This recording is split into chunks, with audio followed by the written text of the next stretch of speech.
Hi everyone, welcome back to my channel. If you are new here, I'm Tatiana, and today I want to cover a topic that is close to my heart. How the aging beginner on the bass can approach their practice with confidence and success. I will be touching some medical aspects of it. I'm not a true medical professional anymore, but that was a time when I was a doctor. So today I can speak of my combined experience in both medicine and music. If you're an aging bass player, you are probably mature enough to accept the fact that most likely your struggles and challenges aren't unique.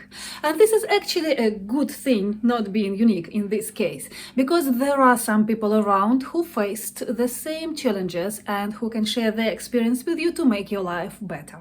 In this video, I want to acknowledge the fact that there are some common issues that the aging bass players face. In this list, you might find your point, but if you don't, write a comment below please for me so that I will get it from you. First of all, I advocate for the idea that it's never late to turn to music. Music is always there for you. It's a friend that never gets offended and never leaves. Even if your life has massive gaps in years without playing music, it's fine. It doesn't really matter. What really matters is how happy you are when you play music. I have a friend who started playing the double bass at 50 years old, first time in his life, and very soon he became one of the best jazz players in the big city. I also know the others who keep playing to encourage their grandkids, or just to relax and to groove together with their bands, or just to feel that satisfaction when these beautiful instruments vibrates in their hands.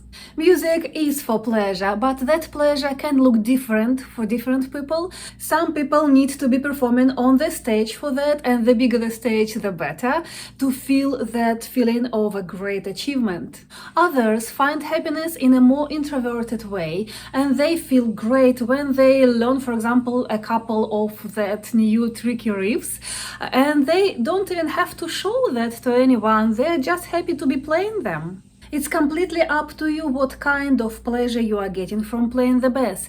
What is important, it has to be enjoyable. It cannot stay always a struggle and a frustration. There are some common health conditions that might affect a bass player as well as any musicians of any field. Most of them are common and usually they don't stop bass players. First of all, hearing loss. It's a normal physiological process when during our lives the range of the frequencies we can hear declines. You probably know that there are some frequencies only little kids can hear, and then teenagers can hear a little bit less but still more than older people, and it gradually declines more and more. At the older age, most people lose that high-frequency sector from their perception. But the good thing is that the low-frequency sector usually stays with us for a very, very long time, and it's great for playing the bass. You know, the composer Beethoven experienced the hearing loss, and that was a reason why his music was gradually shifting in a lower and lower frequency sector. It means that choosing the bass to play is a really smart decision, and you can enjoy that sound for a very, very long time. If you are just starting playing the bass, you might be even in a better position than people who play for all their lives. Some rock musicians lose their hearing because of the prolonged exposure to the loud music, and I've noticed that this is a huge problem in New Zealand.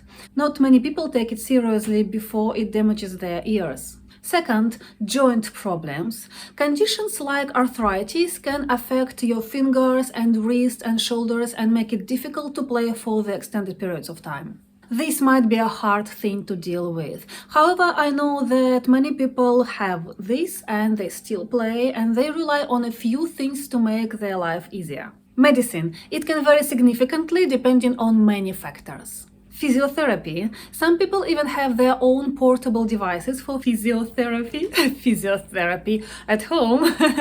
And it's good for many conditions and even for the whole family and even not related to playing music. I have a device like that and I find it really useful. Then conscious approach to the moments of effort and relaxation. Don't overstimulate your joints. Due to their nature, joints love flexibility and they hate the action facial pressure. Playing the bass can give your fingers the great set of movements to perform, and you just need to be careful about holding the stable position in your back and shoulders for too long. Number 3 in my list is muscle strain and back and posture problems. This can happen when you forget the time and sit and practice for too long. Over time, repetitive use can lead to muscle strain or tendinitis, affecting your hands, arms, and back. Long practice sessions and performances can contribute to back pain or poor posture, especially if your instrument is not very well ergonomically positioned.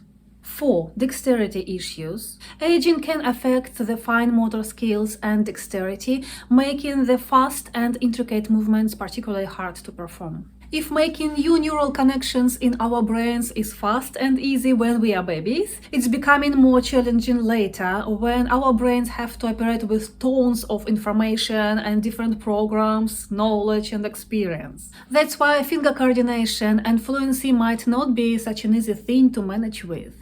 However, our brains do learn all our lives, doesn't matter what the age is, and they're just a little bit slower, but you'll get it. Number 5 is vision changes. Aging can affect vision, making it hard to read the sheet music or even to see the fretboard clearly. Being able to see clearly while learning music helps, and of course people try to keep this ability as long as possible. However, there is a massive worldwide experience of making music by people with affected vision.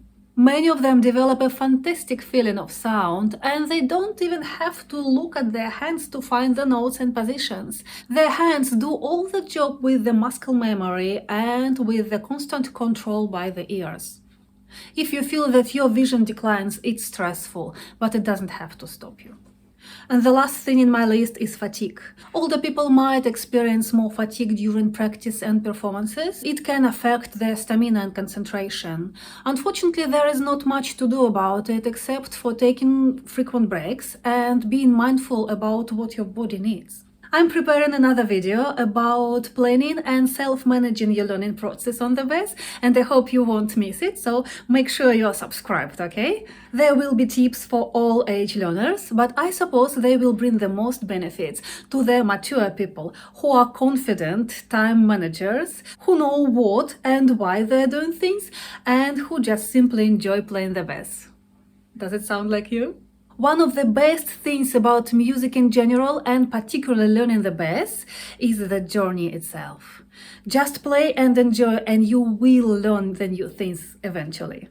Play alone with songs you love. There are some apps for playing alone if you want to explore them, like Tomplay, and just recently I filmed a video about how to use that one, and I will put a link down below this video.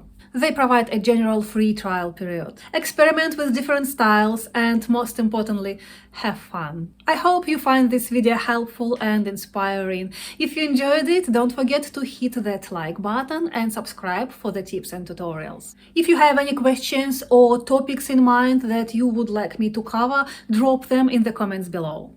Keep grooving, and I will see you next time.